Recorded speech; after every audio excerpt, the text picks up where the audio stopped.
8 ang sugatan matapos mahulog ang isang pampasaherong jeepney sa isang hukay sa boundary ng Carmona at GMA sa Cavite. May ulat on the spot si Jay Sabale. Jay?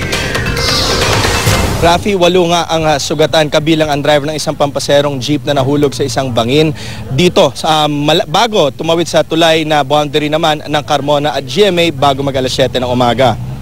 Himala nang nakaligtas ang 8 sakay sa aksidenteng kinasangkutan ng isang pampaserong jeepney. Nangyari ito sa may Governor Drive, Barangay Bangkal, Carmona, Cavite bago dumating sa tulay na boundary ng Carmona at GMA. Yung jeep na biyaheng Alabang papuntang Face Bulihan, Cavite ang nalaglag. Mag-alas 7 ng umaga nang naganap ang aksidente.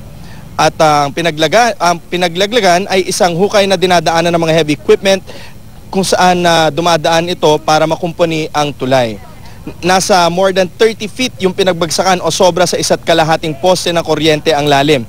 Ayon naman kay Carmona Cavite Chief Inspector Armandi Di Mabuyo, nakaligtas ang 8 sakay kabilang ang driver na ngayon ay nagpapagaling sa ospital. Naglalaba po ako doon sa baba. Tapos may dumagasa. Kita ko jeep.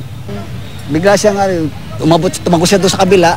Biglang diretso bugso palalim. Tutulungan ko sana, nakabrief ako. Hindi ako magkaintindihan kung saan ako pupunta. Ang ginawa ko, punta ko sa amin set. Hinga ako ng tulong. Yung driver niya sa ulat ng PNP ay naitakbo naman nila sa Carmona Hospital. Ayon sa kanila, wala pa namang nalalagot na wala pa namang casualty, kundi mga injuries lang.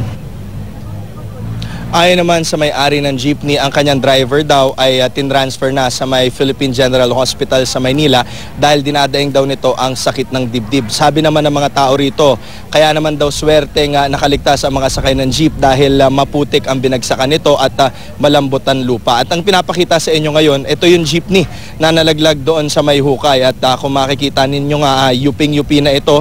At ang may-ari nito nagsama ng ilang tauhan kung saan kinukuha na ang ilang parte ng jeepney na pwede raw mapakinabangan pa at hindi raw sana manakaw. Rafi? Maraming salamat, Jay Sabale.